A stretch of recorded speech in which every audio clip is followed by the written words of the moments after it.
Hey there guys, it's Anna. Welcome to another MOH video. It's another talking video. Now I have been doing a lot of videos very recently because I've been trying to be active in making videos. I have been making videos with science and even more. And today is another one of those basic talking videos. Today we are going to be talking about Augustus Caesar and the Roman. We have a party pooper today. Something or someone is sitting on my book. That's why I cannot look at the title of today's video. Okay, I might as well introduce him to you. Guys, meet Matt. Matt the cat is my new kitten. He is so sweet, and he's sleeping right on the title. I can't see it. And oh yeah, it's Roman Empire. Okay, again. Hey guys, it's Anna. Welcome to the MOH video. Today I'm going to be talking about Roman Empire. Augustus Caesar and the Roman Empire. Now let's just ignore the fact that he's right there and I'm dying of cuteness. And okay. So you guys already know Octavian, right? And Octavian is in one of the videos that I made. And Octavian is actually Augustus Caesar. Now Octavian was against Mark Antony during the second triumvirate, when Mark Antony seemed to have totally betrayed Rome and went to Cleopatra, and they got married and they got 3 kids. 3. Yes, I know. 3. Anyways, now Octavian and of course the rest of the senators felt that Mark Antony had already, betrayed Rome. So what they did was kind of symbolic, because what they did was they actually grouped with Octavian to massacre him. Well, not really massacre, to kill him. Now with him gone and with Cleopatra gone as well, I made a video about that. She killed herself, apparently.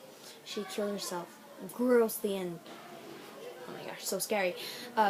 Long story short, she with her lifelong servants went into a room, and they trapped themselves in that room with a poisonous snake, and that snake devoured them. Almost hit him. Oh my! I am so sorry. Okay. Wow.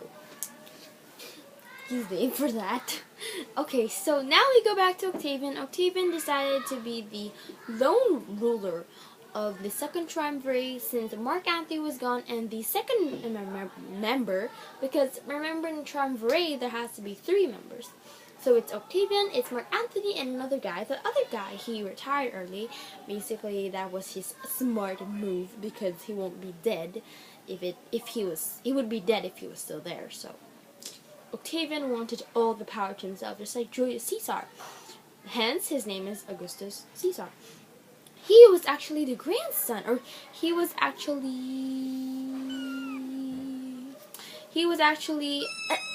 a descendant of Julius Caesar. So that was kind of cool. Oh, you're so sweet. I just can't stop. Anyway, so Octavian was actually the great nephew of Julius Caesar. So they had kind of this little bonding thing. Family. Ah! He did the hair flip again. Cat style. Yes? You want to be in the video too? Aww, I just fed you. Okay, anyways, going back. I'm so sorry. I'm so distracted. I'm just dying. He's so cute.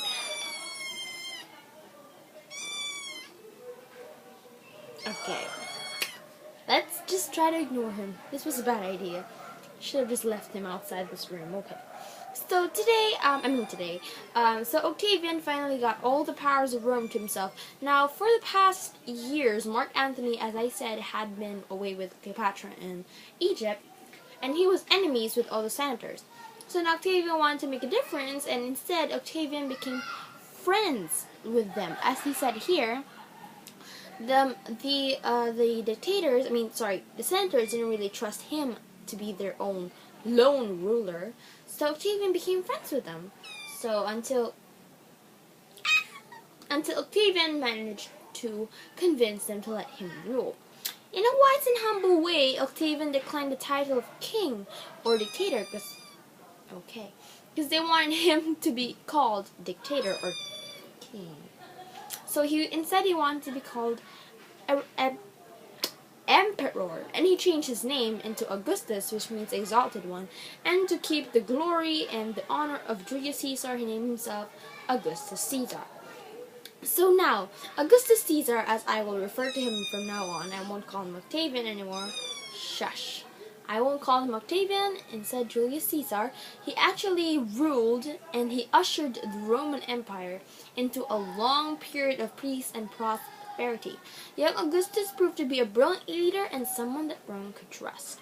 So now, while he was ruling, there was no war, nothing like that. I said it was peace and prosperity. Now, if you recall my earlier mention of the Roman Empire, it was under Augustus Caesar that the Roman Republic became the Roman Empire instead.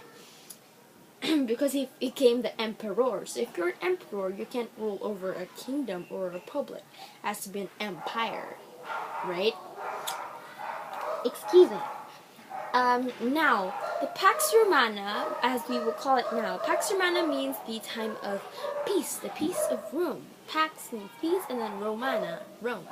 Because Rome had a really, really long time of peace. So during this time of peace, the Romans were able to, get their focus off war and everything. Because if your life is focused around war, you don't have time to play.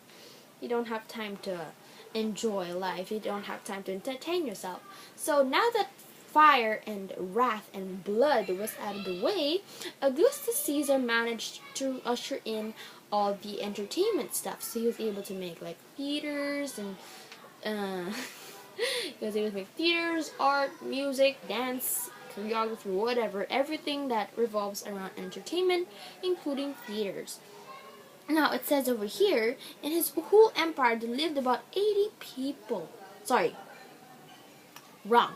There lived about 80 million people. Oh my goodness. Okay, anyway. Now, I cannot read with this and this.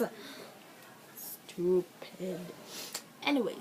So, never have we ever seen, can't talk. 7 minutes. Okay, I was about to say that we have never seen this kind of long peace before. Like, there's never been a peace that lasted 200 years, because the Pax Romana lasted for 200 years. So it stood out in history as being special. So under Augustus, many public buildings were built, just like temples, bathhouses, and theaters, it says here. And the boundaries of Rome itself were clearly set, following natural divisions, like if you see this forest, it's out of Rome, something like that. Okay. So now, in closing, I wanted to tell you that you might have already heard of Augustus many, many times, especially in the familiar passage of Luke 2:1-7.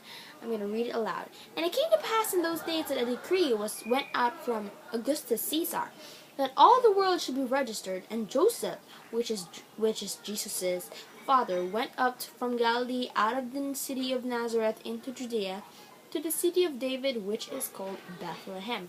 And from then on, the story goes on. So actually, Augustus Caesar played a great part because he actually helped fulfill the prophecy when he was young. He was young, before his time, that said, excuse me, drum roll please, out of Bethlehem a Savior shall be born. Now, David actually came from Bethlehem when he was young, so it's called the city of David / Bethlehem. So when Augustus Caesar actually made a census to know all of the people under David's dynasty-ish, like his blood family, actually Joseph was one of them, and Joseph was actually the husband of Mary. And if you don't know those people, I don't know what's wrong with you. Joseph and Mary are Jesus' biological parents, like their earthly parents. His earthly parents. So they actually traveled all the way to Bethlehem, and when they came there, Jesus was born in the manger, and everything turned out perfectly perfect. So I hope you guys like this video. I hope you guys will like this video and thumbs up it. And if you haven't already, please subscribe. And please tell me what you like about this guy. Okay, it started making noise again. So I hope you guys like this video, and I'm gonna see you next time. Bye! Alasanda!